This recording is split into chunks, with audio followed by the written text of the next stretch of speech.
Hello everyone. Let's start with the monthly C2C Connect. So it's basically two events today. We have the C2C Connect DACH, who is usually only online, and we wrap the Google Cloud Meetup around, and we have around roughly 10 people here on site watching us like in the old days. So what is C2C about? C2C is a Google Cloud community, and we want to connect Google Cloud customers. These are the people from DACH region of the C2C. It's Matthias who will take the notes and do the after the article. Dominic is here, I saw him, and me who is doing the moderation today. The presenters today, unfortunately, Chris, who was originally thought to present, is sick, but we have a one-to-one replacement. Joel Goodman will take over the same presentation. So we're very lucky that we have this opportunity. Thank you, and he will be here in Zurich. We're already in the intros. Chris will talk about the Google Cloud workflows. He will do a demo, and afterwards we have time for Q&A. So people who are here can just ask, like we used to it, and this nice micro will also take your voice, so that's good. And for the rest, you may raise your hand, and then we can hear you here in Zurich. And for the people that are here, we have some beer provided by Google. So thank you very much to Google Cloud and especially Silvana. Okay, so I'm handing over to Joel. Thank you. Awesome. Hey, everyone. So first time presenting in person in a while. Quite exciting. So this talk, we're going to talk about exploring Google Cloud Workflows, which is a relatively new service which they've launched. And we'll see how it can help us in what we're doing. So why workflows, essentially? It's easier than ever to launch services. Anyone can go in, you write containers, stick it in Cloud Run, do a quick cloud function, and you have a service running in the cloud. Now that very quickly can get out of control if you have one service, two services, three services. Okay, you can control that, but if you've got 10 or 20 or 30 services, having them talk to each other and send events through a pipeline can get very complicated very quickly. So it's not a Google presentation without at least one meme in it. So we got two memes in it. So essentially, it's taking what people like about microservices, but also event-driven architecture, and putting them together. So essentially, what does workflow do? Workflow is an orchestrator. It's a central process that executes the workflow from start to finish. So it's responsible that once something started, it completes, and it completes successfully. And essentially what it helps us do is make it more fault tolerant, and I'll touch on that a bit more in the next slides. So Google Cloud Workflows, what does it do? It orchestrates and automates the Google Cloud services and HTTP-based services. So anything that you can call with an API, you can use to connect to workflows. It can be within Google Cloud or outside of Google Cloud. Use YAML to define it, and we'll see a bit of code about this soon. Within it, you've also got error and retry handling. So if stage one, you sent a command to pull a license plate and something didn't happen, then you can build the error logic into the workflow instead of into the microservice on how to handle that. Low latency, it's fully serverless, it scales up, scales down, managed by Google, very, very easy. And you've got logging and monitoring built in. So what does it look like to write a workflow? It's really quite a bit. It's YAML. You define a few steps. So for example, in this YAML file, what we're doing is there's step one, get the current time. You're running a simple HTTP GET to get the date and time. You're saving that as a variable. And then we pass it through to Wikipedia also with a simple GET query. And it pulls out articles on interesting things that happen throughout the day. Really simple, in YAML, written out, and it also will create a diagram of what this flow looks like. So what are some of the common use cases for this? So like I said, microservices orchestration. For example, if you've got a purchase process, right, where someone logs onto the website, clicks buy, then you have to go submit an order, say it has to go to a warehouse, and someone has to pull something out of the warehouse and approve that it's been shipped, and those type of things, then you can build these event-driven systems with microservices, and it's all orchestrated through workflows. Continuous integration and deployment, I think for very, very light stuff. I wouldn't use it for heavier things. There are much stronger tools out there, but for getting started, and if there are certain things that you want to do or build it into your pipeline, you can do that. Transactional consistency. So again, going back to the purchasing thing. So say someone goes onto the website, buys a CD, whoever buying CDs nowadays, puts in his credit card information, gets to the shop, oh, we don't have any CDs and we want to do a refund, so the refund will happen. So it's kind of keeping that transactional consistency. ETL and data pipelines, I would say for very light data pipelines, it's a good way to start. There's other tools like Cloud Composer if you're getting into more complex pipelines or heavier things. It's good for if you want to do something quick and easy and light, not too complicated. It's a really easy tool to start using.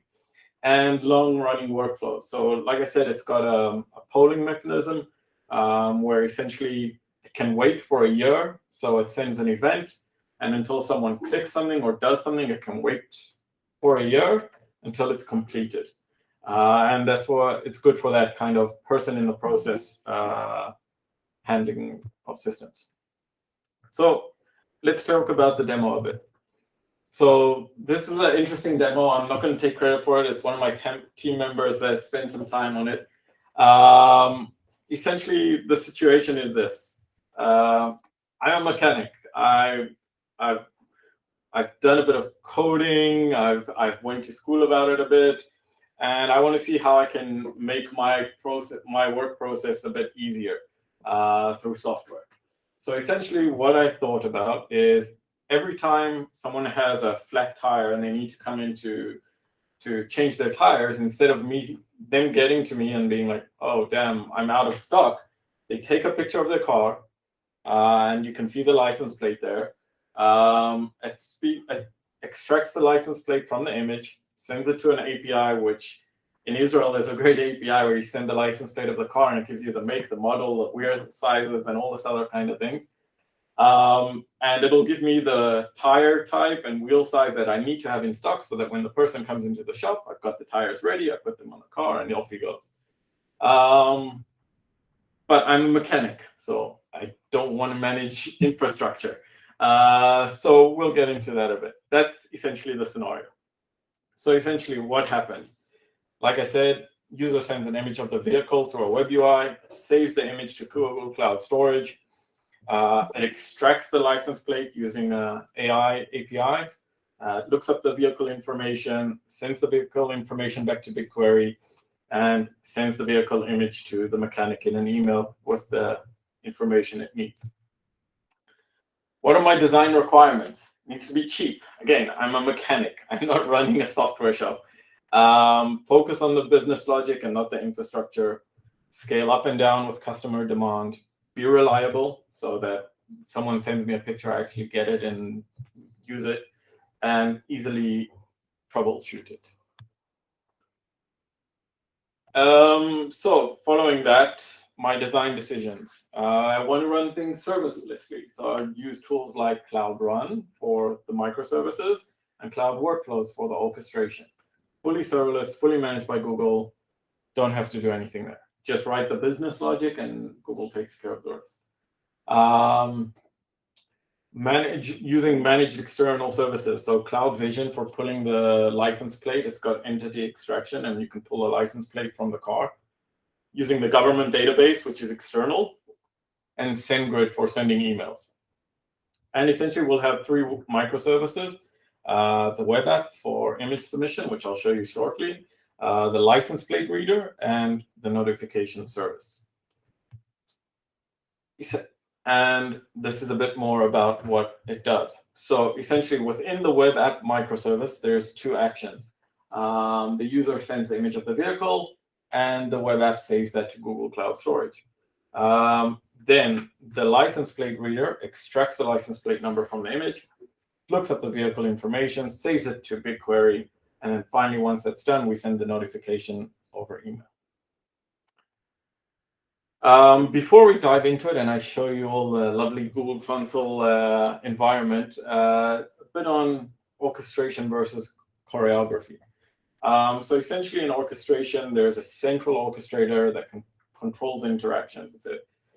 This guy has done it. The service has done it successfully. Move on to the next service. This one has failed. Do something else.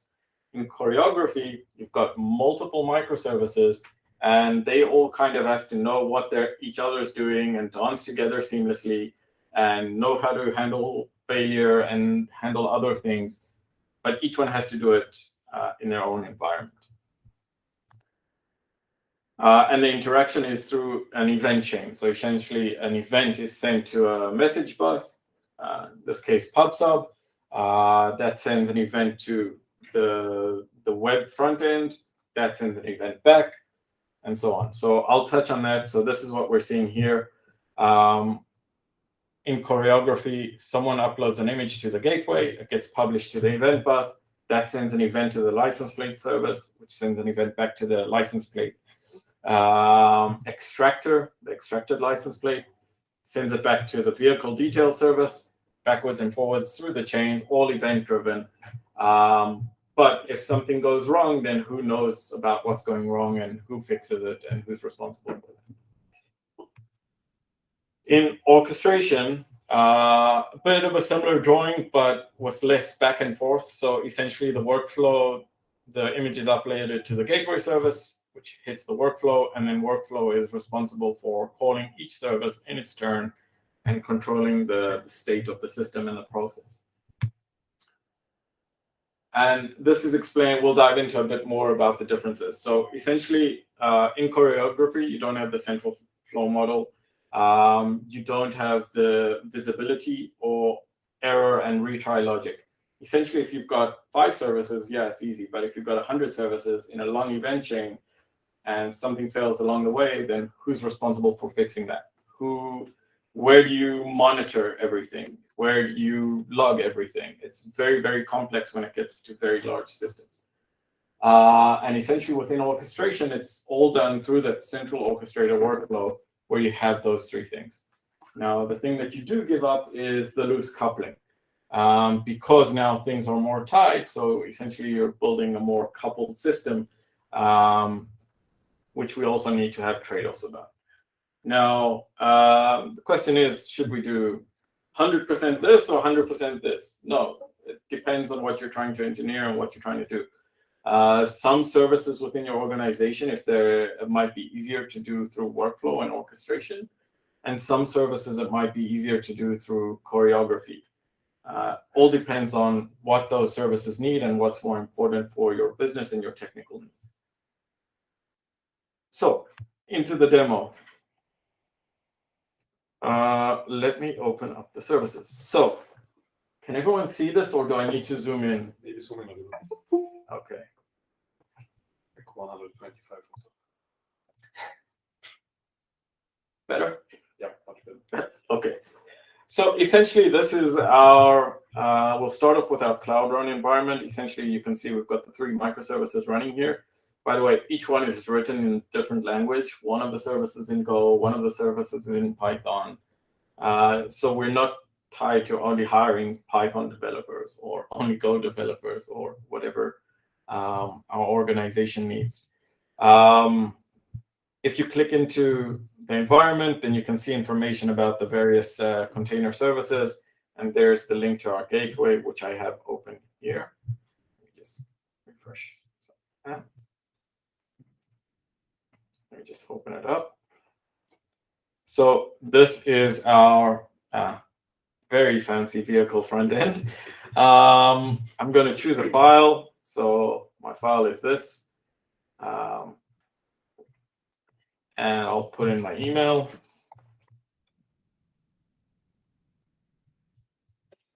And hit submit. Now we can see we got the request. It's been dispatched. We've got the ID. Please check your email. Awesome. If we go into workflows, and I go into my license plate parser, I can see that at 4:20 p.m. now, job has been successfully executed, and we can go into that and see information about that job. So if I scroll up, we can see here the logs from it. You can see one of the logs is actually pulling the license plate and writing it to our environment. And then it's also writing it, obviously, to BigQuery. If I want to have a look at what this flow looks like, we can go to source. And it's very, very useful and very, very easy way to write steps. So as you're writing your YAML, it also creates a diagram so you can see the flow of the system. So if I zoom out a bit, you can see the various stages of the system. I'll just go to here. And if we walk through the steps, so again, we can just show the various steps. So essentially, we just define a step. The initial step is creating the project ID, creating the data set ID that we have, and extracting the license plate. So then the extract license plate happens. We do an HTTP GET to our API, to the Cloud Vision API in order to read the license plate. And it sends it back, and it logs the license plate. You see here, we've got logging built in. We just do a syslog and extract the license plate into our log information. If we go through it, you can have a look at all the various things, the get messages, the tries, and the failure model. So if I go down to the end here, we've got what to do and how to handle failure. So for example, if something doesn't work, then you send the failure email to the mechanic that something didn't work. Essentially, that's that part. And if you have a look in BigQuery, so we've got the query running.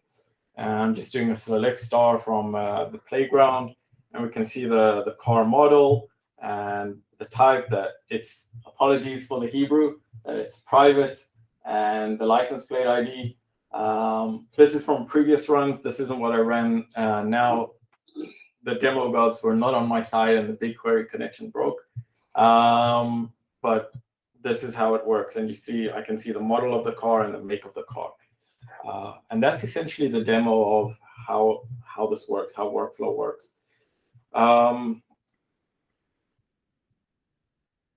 A little bit about pricing. I don't know if there's any questions. If not, I'll just go until we get to the Q&A, and then we can do questions. But pricing of the service is based on how many steps you execute. So if you have a short workflow, it's obviously shorter. External calls are more expensive than internal calls. That means external calls to services outside of the Google Cloud environment. And there are the following that count towards your workflow steps. I'm not going to do that. That's it. I might have gone a bit fast. No, 4:24. We got 20 minutes for Q&A or anything that can happen, but it's a relatively easy service to begin using. It doesn't require a lot of overhead, and you just build your business logic out using the tools you already know to get what you want to do. And that's it. So if there's any Q&A, I'm happy to answer now.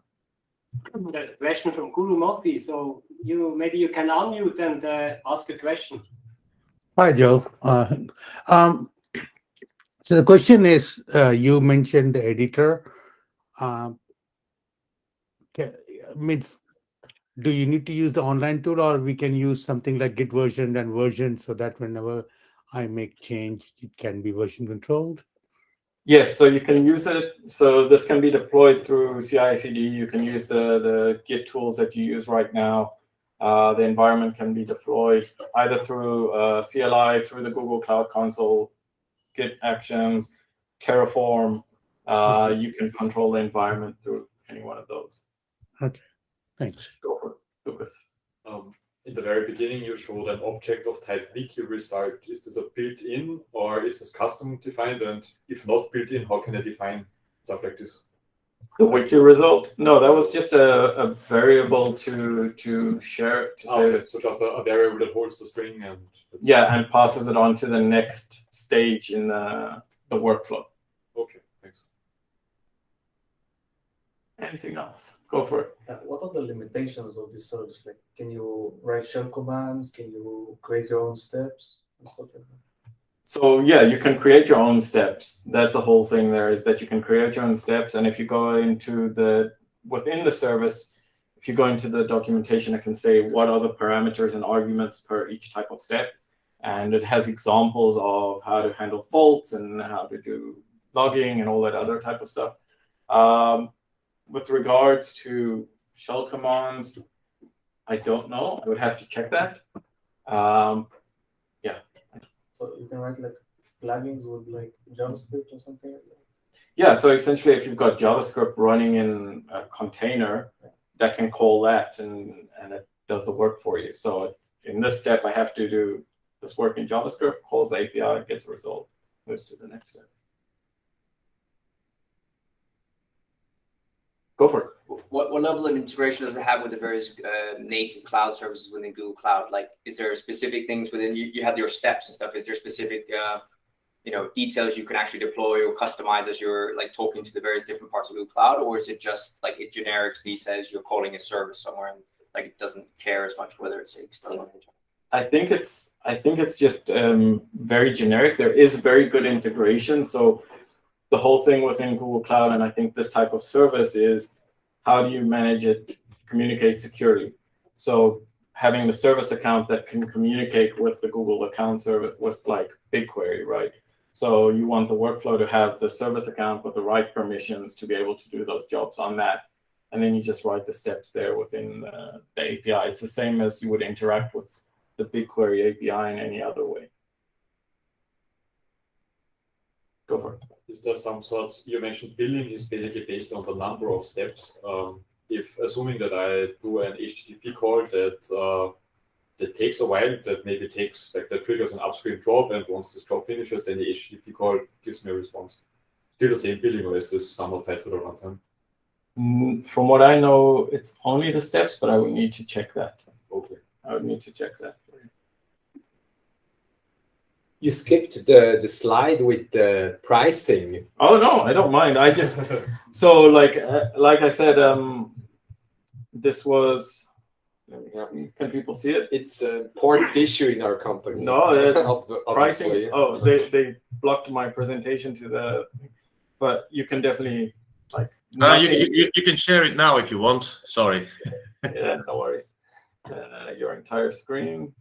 Let's share. So yeah, absolutely. It's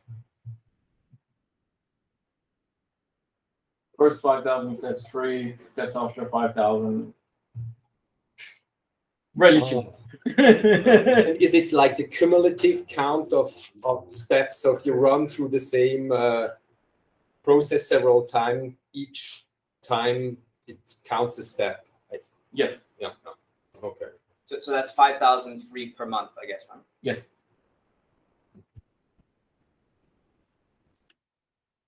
You presented a couple of example use cases or applications, but it looked like some I don't know textbook examples. Did you do with your company already some real life?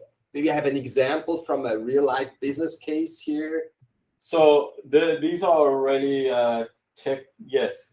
Well, I mean, this one was specifically made up by one of the engineers on my team, and it's pretty standard.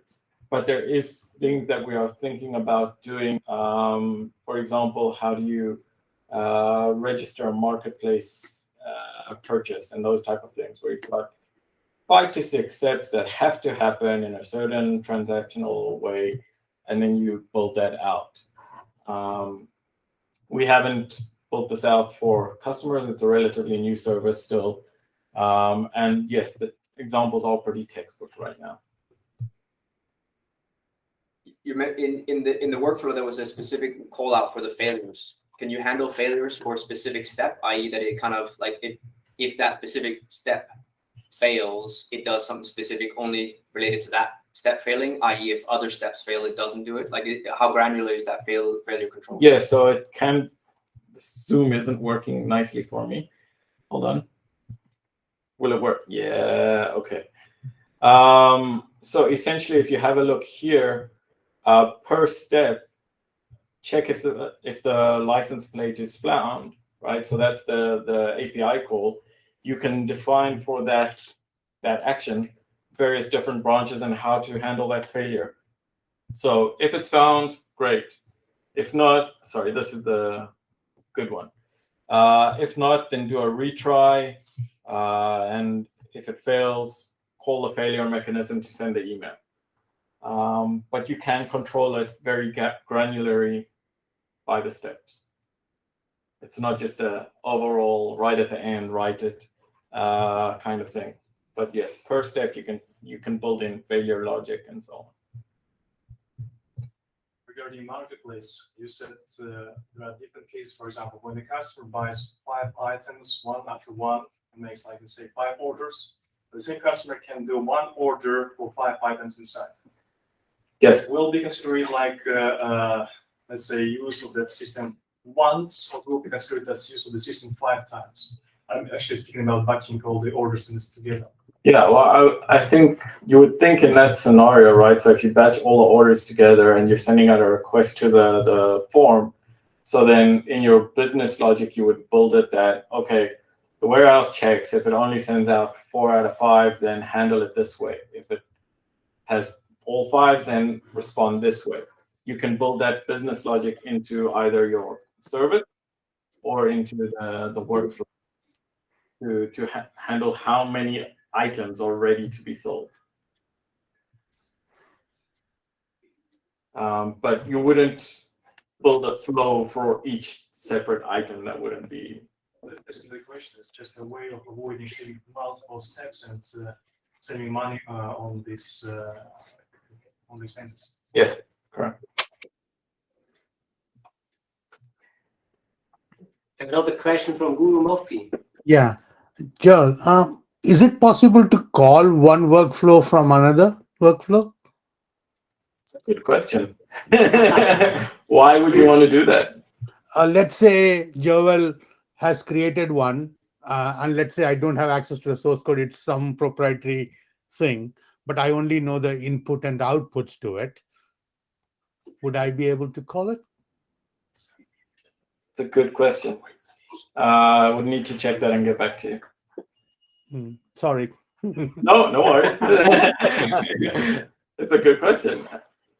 No, because you see, I understand that normally what happens is microservices are black box, right? Can I treat each workflow as a microservice and I say, okay, once I buy the car, I want to have a spare tire, so I will just use your things and just to upload one and I'll get the tire. Kind of, you see where I'm going, right? Yes. Just, maybe I orchestrate a lot of orchestrations to get an orchestration, something like that. Correct. Okay, thanks. Awesome. Any other questions in the chat? Okay, cool. So thank you for everyone for your time. I don't know if you want, Thomas, if you want to come up and summarize it, or